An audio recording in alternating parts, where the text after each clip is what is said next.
Welcome to Tales and Travel Adventures. Let's visit St. Louis.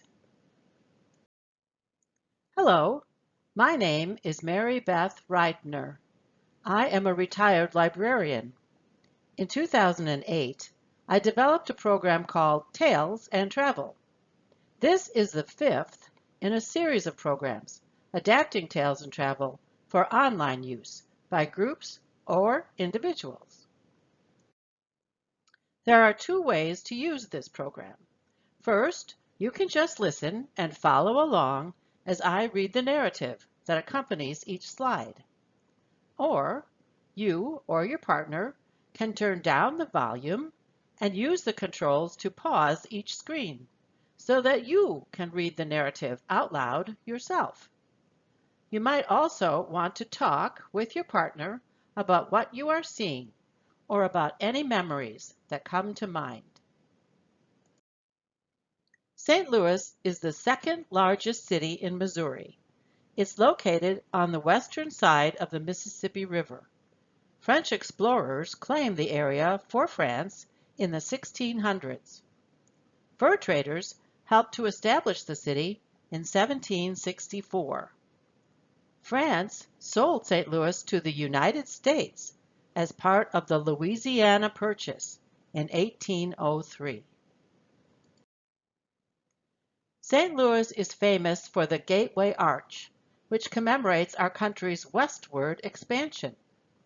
It used to be called the Jefferson National Expansion Memorial to honor the explorations of Lewis and Clark. Standing 63 stories high, this stainless steel clad arch is the tallest arch in the world. Thomas Jefferson commissioned the explorations of Lewis and Clark in 1803. Their journey started just north of St. Louis, where the Missouri River joins with the Mississippi. Replicas of their boats are shown here. Let's read some stanzas from the poem Lewis and Clark, written by Rosemary and Stephen Vincent Benet in 1933. Lewis and Clark said, "Come on, let's embark for a boating trip up the Missouri.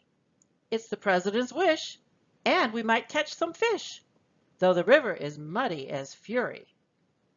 So they started away on a breezy May day, full of courage and lore scientific.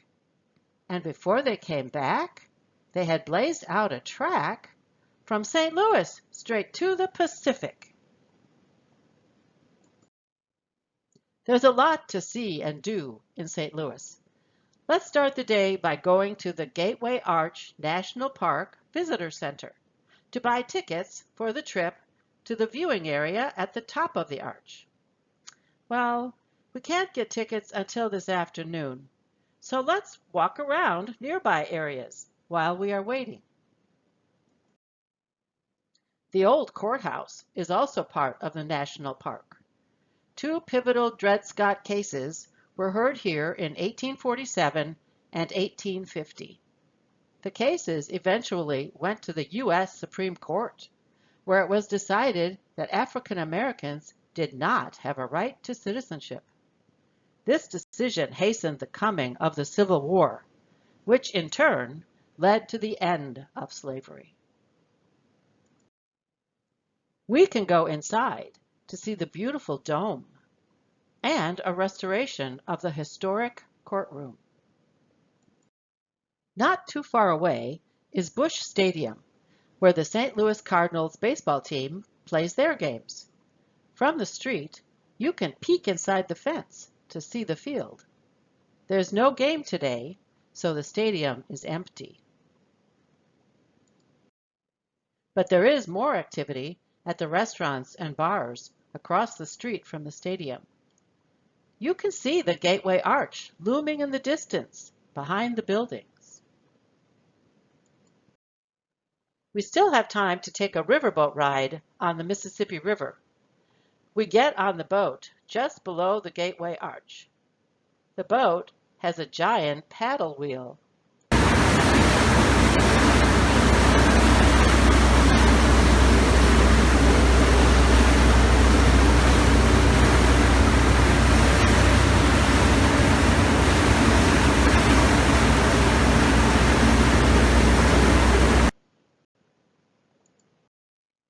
From the boat, we can see the Ashley Street Powerhouse. It was built in 1902 and became a city landmark in 1971. Working barges still ply up and down the river. Towboats like this one can push up to 40 barges at a time, stretching out to a quarter-mile long.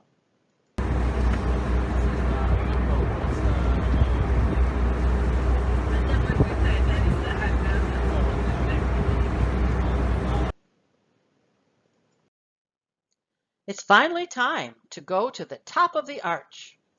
While we wait to get into our tram capsule, we can look at several museum exhibits. The capsule is very small, but it only takes 4 minutes to get to the top. When we emerge, a marvelous view awaits us. Can you see Busch Stadium off to the left in the picture? The sun is causing a bit of a glare, but we can see the old courthouse 630 feet below us. The windows are small, only about 7 inches high and 27 inches wide.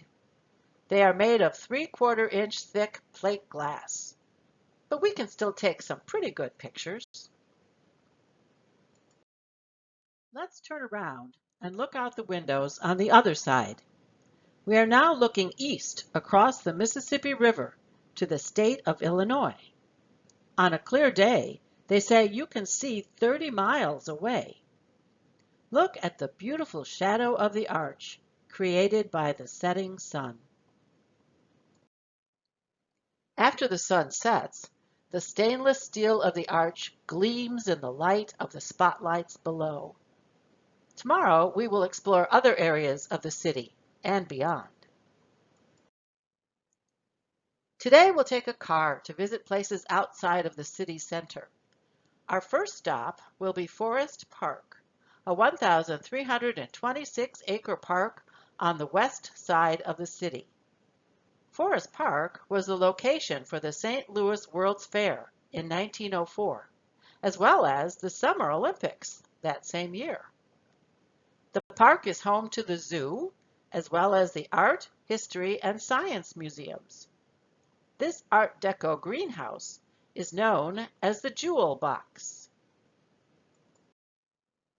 A highlight of the Missouri History Museum in Forest Park is a replica of Charles Lindbergh's plane, the Spirit of St. Louis, hanging in the rafters. The original Spirit of St. Louis was flown by Lindbergh in 1927 in the first non-stop flight from New York to Paris. In 1926, Charles Lindbergh was an airmail pilot, delivering mail between St. Louis and Chicago.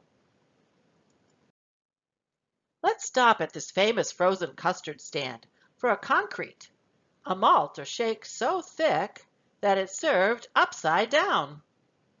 Ted Drew's frozen custard has been a St. Louis tradition since the 1930s. In the wintertime, Christmas trees are sold on their lots.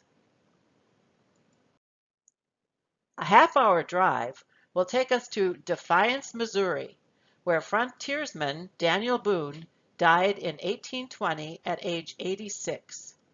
Surrounded by stately elm trees, the home was built with 2.5-foot thick limestone walls by his son Nathan in 1803. On our last day in the St. Louis area, we will go to 2 places that will take us back in time. The first is Merrimack Caverns. This 4.6-mile cavern system was formed over millions of years by the erosion of ancient limestone deposits. Here, stalactites, hanging from the ceiling, have joined with stalagmites emerging from the floor of the cave. Artifacts from Native Americans have been found in the caverns. The caves were also used as a station in the Underground Railroad. Legend has it that outlaw Jesse James and his gang hid out here in the 1870s. A light and sound show called The greatest show under the earth dramatizes this massive rock formation. As we leave St. Louis in the distance, let's visit Cahokia Mounds, where Native Americans lived long before any European explorers came to this area. The mounds are located on the Illinois side of the Mississippi River. The Mississippian Native American culture thrived here on both sides of the Mississippi River. This mound-building civilization flourished from 800 to 1600. The mounds were used as temples and residences. Cahokia Mounds is the largest pre-Columbian site north of Mexico. As we leave St. Louis, let's sing the song Meet Me in St. Louis that was sung by Judy Garland in the 1945 movie of the same name.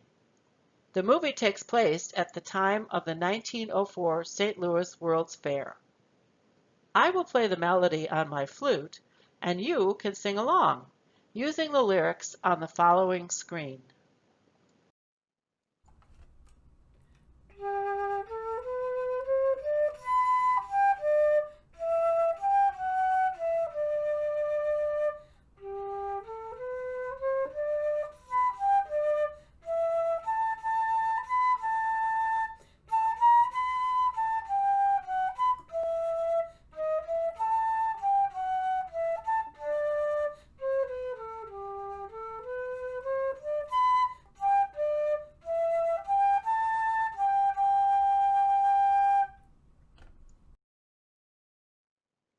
You sounded great!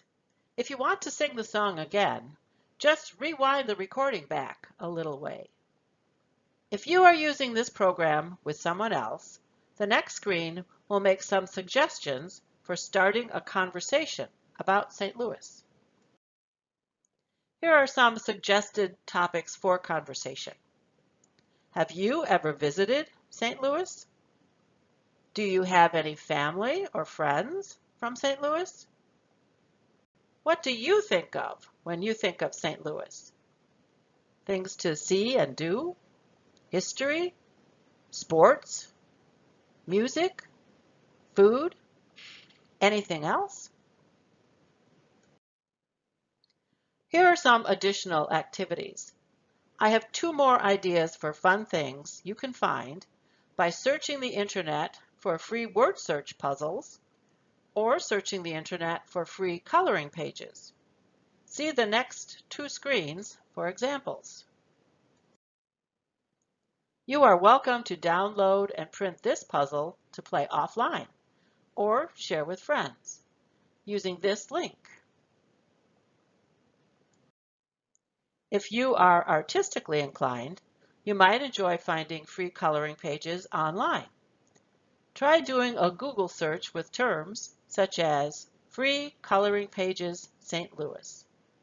Then copy and paste an image into a word processing document and print it. Thank you for visiting St. Louis with me. If you have any questions or comments, please feel free to contact me at my email address. I would also appreciate it if you would take a moment to fill out a brief survey about the value of this program. This work can be freely used by anyone under the Creative Commons license shown here. Thanks again and have a wonderful day.